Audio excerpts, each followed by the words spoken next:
been at the pinnacle before as the most valuable player of the 1973 World Series in Oakland's defeat of the Mets.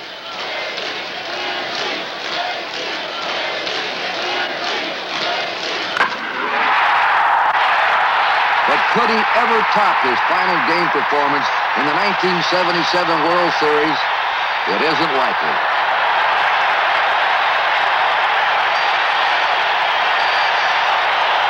For by 10:25 p.m. on October 18, 1977, Reginald Martinez Jackson had set 5 World Series records and tied 3 others.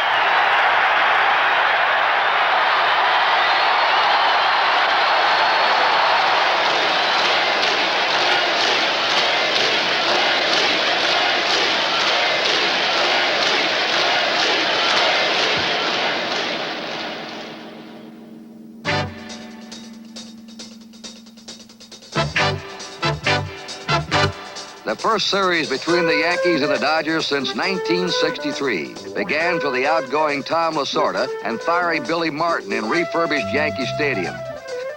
It would be the first series for the exuberant Lasorda, but for Martin, after a season of trials, then triumphs, a series win could mean final vindication for both the Yankees and their beleaguered manager. Commissioner Kuhn joins the capacity crowd in applause as the first ball is thrown out by Whitey Ford, a Yankee legend in his own right. The opening game had 2 winning World Series veterans facing each other. The Dodgers' Don Sutton against the Yankees' Don Gullett. Los Angeles jumped on the ex-Cincinnati left-hander for 2 quick first-inning runs.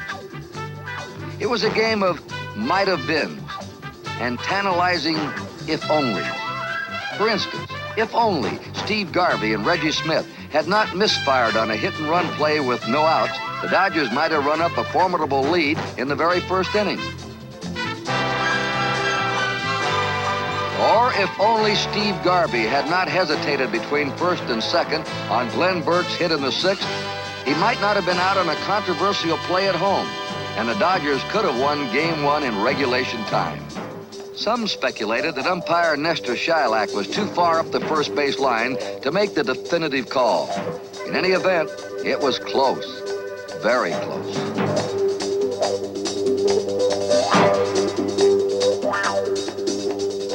Conversely, with Manny Mota pinch hitting for Glenn Burke in the 9th, the Dodgers get caught once again on an unsuccessful hit-and-run play. Now, if only Yankee first baseman Chris Chambliss had not just barely missed a caught-off first Dusty Baker, the Dodgers might never have deadlocked the game 3-all and sent it into extra innings. Then if only Lee Lacy, pinch hitting in the 9th against the otherwise first-rate Sparky Lyle, had not smashed the ace reliever's first pitch to send Baker home with the tying run, the Yankees would have won it in regulation time, instead of going into extra innings all tied at 3 each. Now, if only the Yankees had been able to sacrifice runners into scoring position in either the 10th or 11th inning, the game might never have reached the 12th. But Jerry Grody gunned down both potential go-ahead runners impressively. Then came the final irony of all. Paul Blair came up with 2 on and no outs in the bottom of the 12th. If only Blair, normally an adept bunter, had not failed twice to advance the runners, he never would have had the chance to be the man of the hour.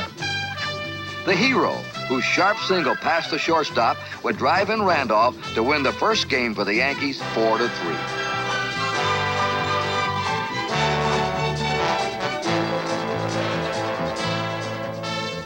If Paul Blair was the final hero in this bizarre first game, other warriors are foremost in the fans' thoughts as the Yankees and Dodgers prepare for Game 2. Both teams will start pitchers who rely on pinpoint control. One of them has suffered through a year of frustration and chronic injury. The fact is that Jim Catfish Hunter has not pitched in more than a month. Ron Say drives in 2 with a moonshot in the first.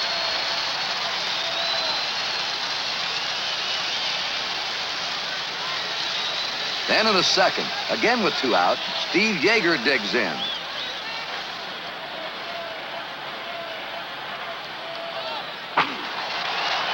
Another high slider disappears to the great beyond in the left field seat. Guess who's just crazy about it?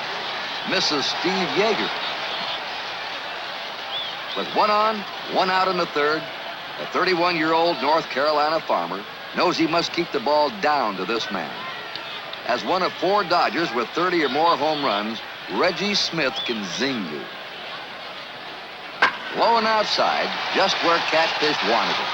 So when Smith turns his best pitch into a 400-foot home run, it's time to acknowledge that the former Cy Young winner has had it for the night.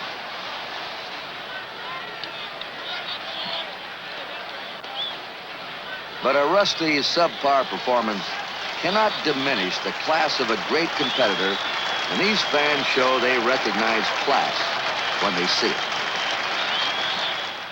Where Catfish Hunter failed, Bert Hooton succeeded by serving up a recipe that had the Yankee hitters lunging at his assortment of fastballs mixed with bewildering knuckle curves. He struck out 8 for a 6-1 Dodger win. Umpire Ed Sudol found Hooton's menu gave some Yankees acute indigestion. Randolph pleads with Sudol to confirm with the first base umpire that Willie had, in fact, struck out. We're right in there!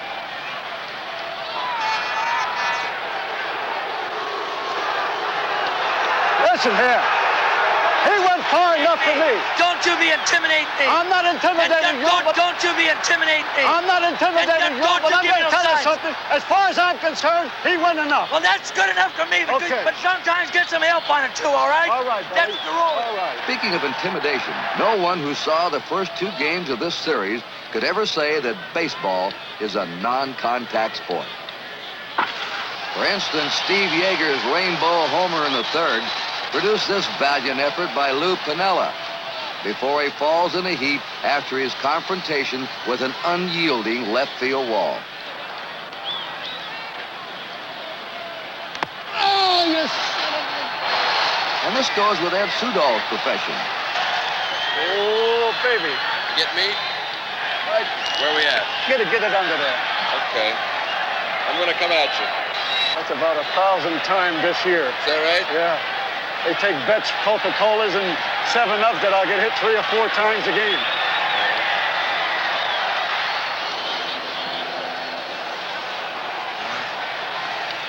And don't take bets that this won't happen to Steve Yeager more often than he cares to remember. What it gets you, Yank? Okay, keep your head up, Yank. Okay, let's come on. Oh, it hurt for a little while. Gritty guys like Steve Yeager may never grin about it. The wild horses couldn't get him out of there. Sure? You sure? No, let's go. We're down to full squad now. He won't come out now.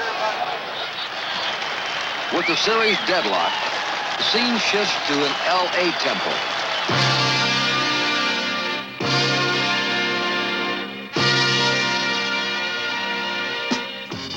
In L.A., the series is a happening for just plain folks and some others that everyone knows.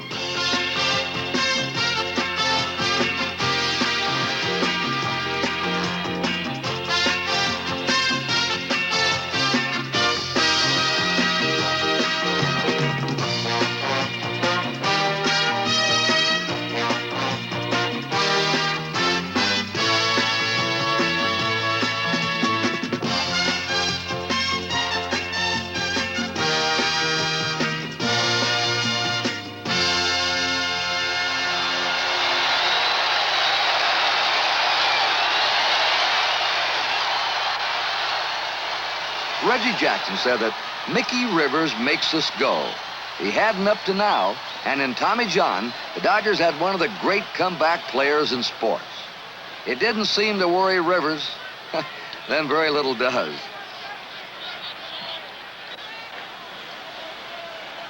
Mick the Quick whips a curtain-raising double to right before the record Dodger crowd is even fully settled in.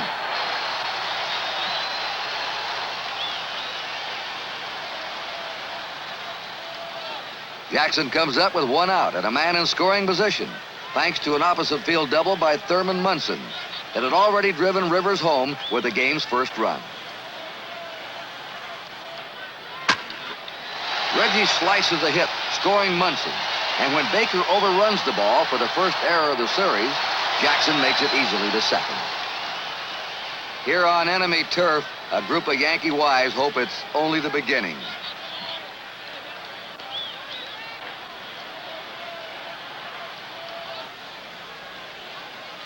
Sweet Lou Piniella obliges, and the Yankees lead 3-0 before the Dodgers can get to bat.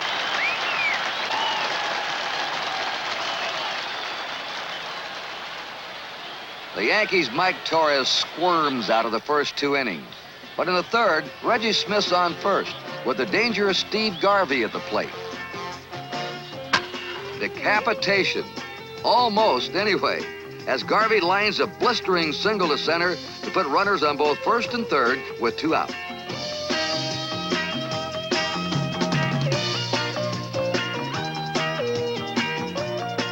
And Torres squirms some more as he coaxes the count to 3-2 on another potential Dodger howitzer, Dusty Baker.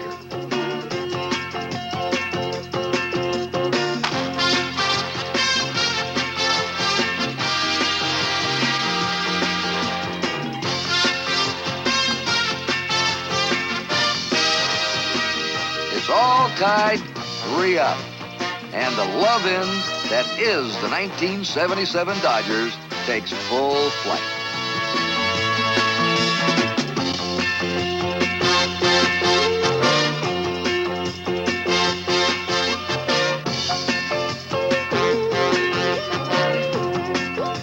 Now with the game tied, Tommy John, the Dodgers stopper all season, has his chance.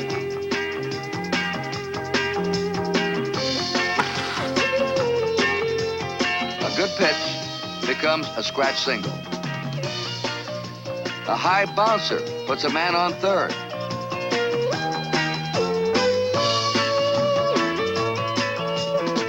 Another good pitch is bounced to second for a run.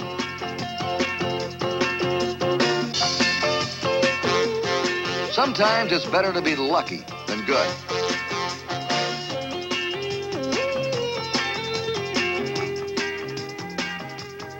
The count goes to 1-1 on Chambliss. Chris nudges it through the hole. Jackson scores. And without a really well-hit ball in 2 innings, the Yankees score twice, and it's 5-3. 9th inning, reliever Charlie Huff pitches to Paul Blair. Watch Ron Say. Agonizing for Paul Blair. Accolades for Ron Say. A now confident Mike Torres has 10 outs in a row and 8 strikeouts as he faces Davey Lopes with 2 out in the last of the night.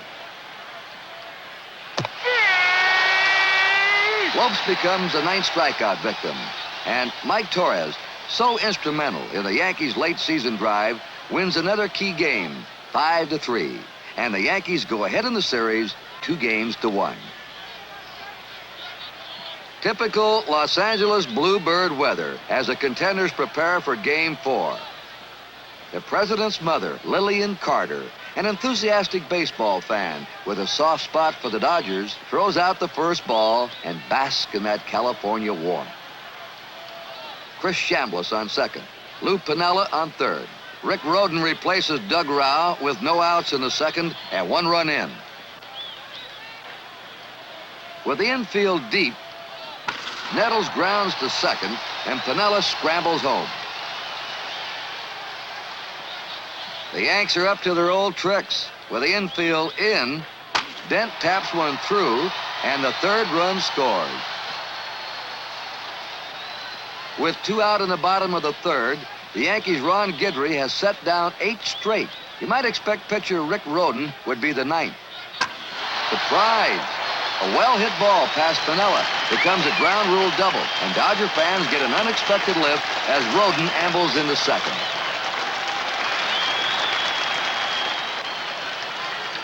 Dodger second baseman Davey Lopes is 0 for 12 at this point. Now he's 1 for 13. Hopes become deeds, and the Dodgers take heart when their powerful little captain pulls them within a run with 6 innings yet to go. Bottom of the 4th, and the Yankee left-hander faces the Penguin, the power-hitting Ron Cey. Cey clouts one deep to left field, but the Yankees' Piniella plucks the ball right out of home run territory to save Guidry's 3-2 lead. It's only when you see this gem slowed down that it fully sparkles, where Piniella makes the fantastic look easy when he nonchalants it.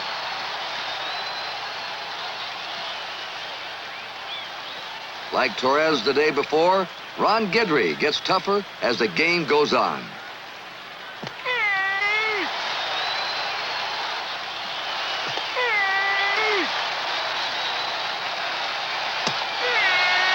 He gives up but 4 hits, strikes out 7 before it's over. And Game 4 is a harbinger of things to come. For with only 2 singles in Games 1, 2, and 3, Reggie Jackson begins to strut his stuff. With 2 runs scored, a double, and this, his first series home run in the 6th that closes out the scoring for both teams. Furthermore, for the first time, Jackson becomes an important factor in a Yankee win. A victory that puts New York ahead 3 games to 1, and for hometown fans, close to ending it all right here in Dodger Stadium. Incidentally, one of baseball's charms is in its telltale personality traits. For instance, Thurman Munson never bats before going through this ritual with his hitting glove.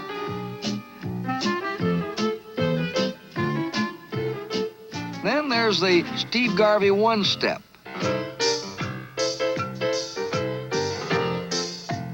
The Tidrow hat pull. The Mickey Rivers bat trick. The Nettles glove trick. The Lope set. And of course, all kinds of huffs and puffs.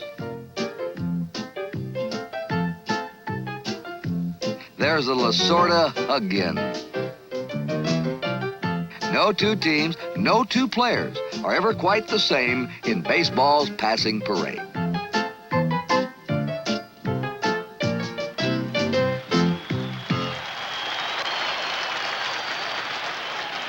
Game 5 offers the Yankees the unexpected chance to close out the series in Dodger country. But not if Don Sutton, who has never pitched badly in World Series competition, can prevent it. He'll lock horns once again with the Yankees' Don Gullett. Steve Garvey on second in the 4th with a double, and the Dodgers leading 1-0.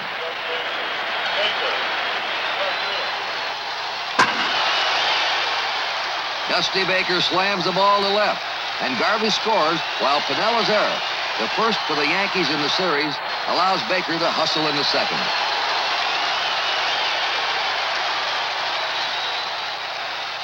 Gullett induces Lee Lacy to hit the ball to Nettles, who boots it after making several stunning plays earlier, and everybody's safe.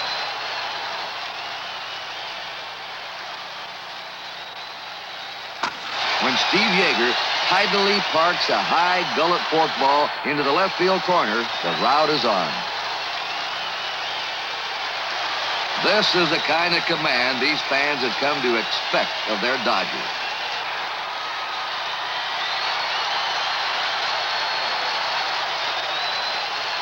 And oh, how they did savor it, both in the stands and on the field. And when Reggie Smith bruised Dick Tidrow in the 6th with a 2-run blast, he put the final icing on what has become a daytime nightmare for the Yankees. But more never seemed to be enough for these Dodger Blue loyalists. Not even 10-0.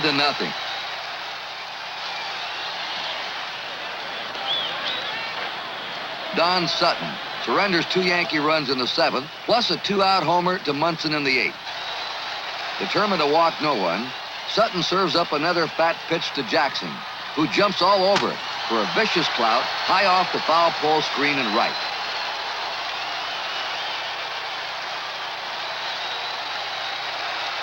But hidden within the recesses of the Yankee debacle is another 2-for-4 performance by Reggie Jackson.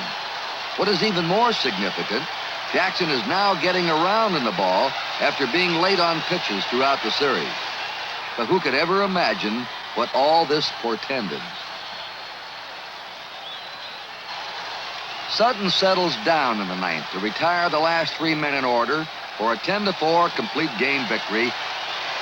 Now, for all the Dodgers and the manager, who insists he bleeds Dodger blue, redemption was over 3,000 miles away, where the elegant Joe DiMaggio still enchants crowds and commands the respect of players as well as generations of baseball fans.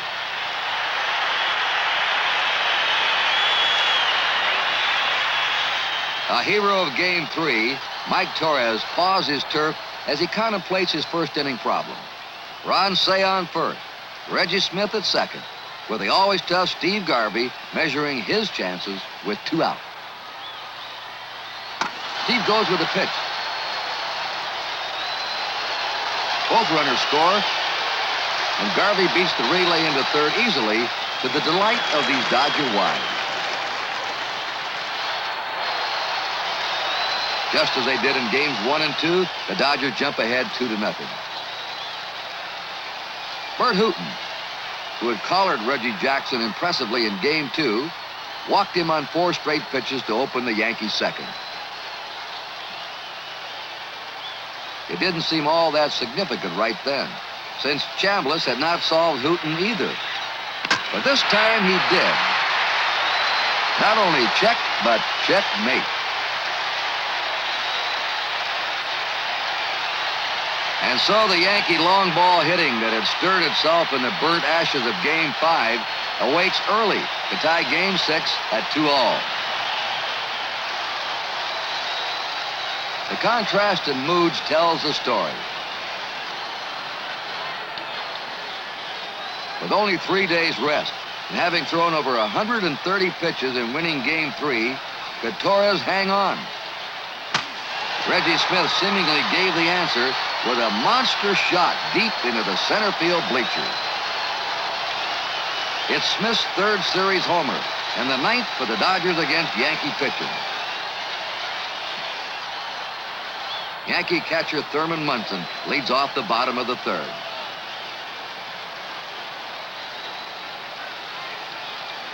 Munson smacks a pitch sharply for a long single to keep his streak alive with a hit in 10 straight series games.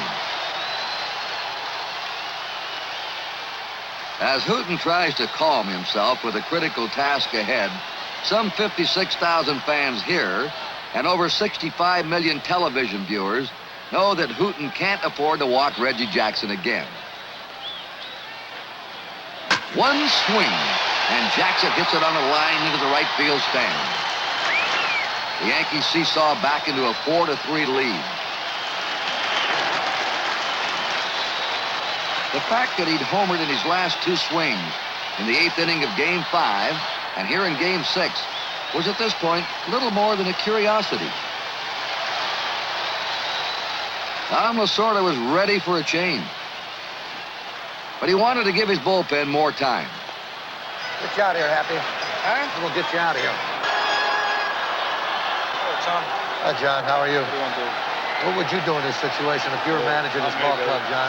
You took this club in first, man. I got a big decision to make, and I just don't know what to do. I thought Take your maybe time. possibly I'm just could help out me. here to give you a little time. John, I got a decision to make, and I just don't know. I Take thought your maybe time, possibly, whatever you think would be best, John, I'll go along with it because I know you're very knowledgeable. Very knowledgeable. No. It might not have been enough time, but the Yankees pick up another run, and it's 5-3 in the 5th. Randolph on first, Elias Sosa pitching. With 2 swings, Jackson has 2 home runs. Now the crowd's mood shifts, and so does this man's, as he ponders what elixir he needs to get Reggie Jackson out. One of the game's most enigmatic free spirits stands on the threshold of baseball immortality. Tenacious Mike Torres, just as he had in Game 3, responds to good fortune and retires 10 in a row through the 7th inning. But in the 8th, all thoughts are with this bundle of contradictions. Both the man and his potential for the incredible has everyone in its grip. What could Tom Lasorda be thinking? And what could be in reliever Charlie Huff's head? They all await the final chapter for this self-proclaimed Mr. October.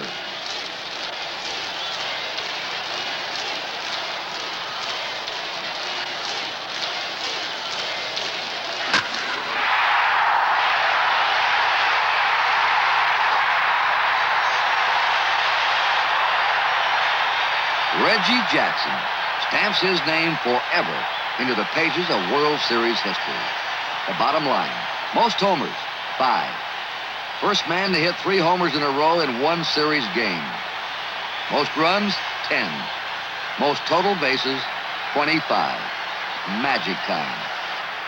The greatest single performance I have ever seen, said Tom Lasorda.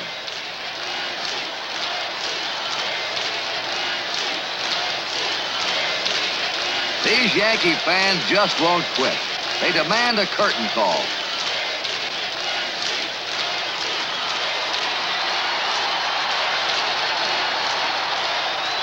There's no quit in the Dodgers, though. They scratched for a run in the 9th off a now tired Mike Torres. But when Torres squeezes Lee Lacy's pop-up, it's all over. The Yankees win it 4-2. But let's not forget those who contributed so much to this series. Mike Torres had 2 clutch complete game wins. Steve Garvey played flawlessly at first base and batted .375 with 3 extra base hits. Thurman Munson hit .320, and his throwing kept the Dodger speed merchants at bay. Don Sutton pitched a World Series win and has yet to lose in postseason play. Steve Yeager's aching knees didn't keep him from a splendid series.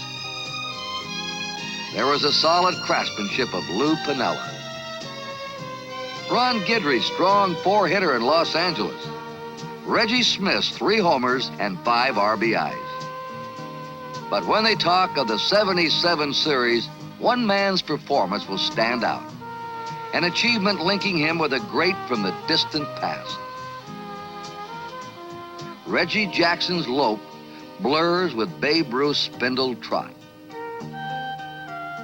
His 3 homers in one game enhanced baseball's World Series tapestry just as the legendary Bambinos had over 50 years ago.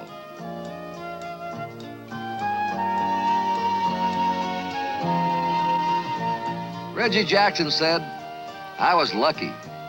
Babe Ruth was great." But no one can deny that with his achievement in the 1977 World Series, Reginald Martinez Jackson entered the Pantheon forever.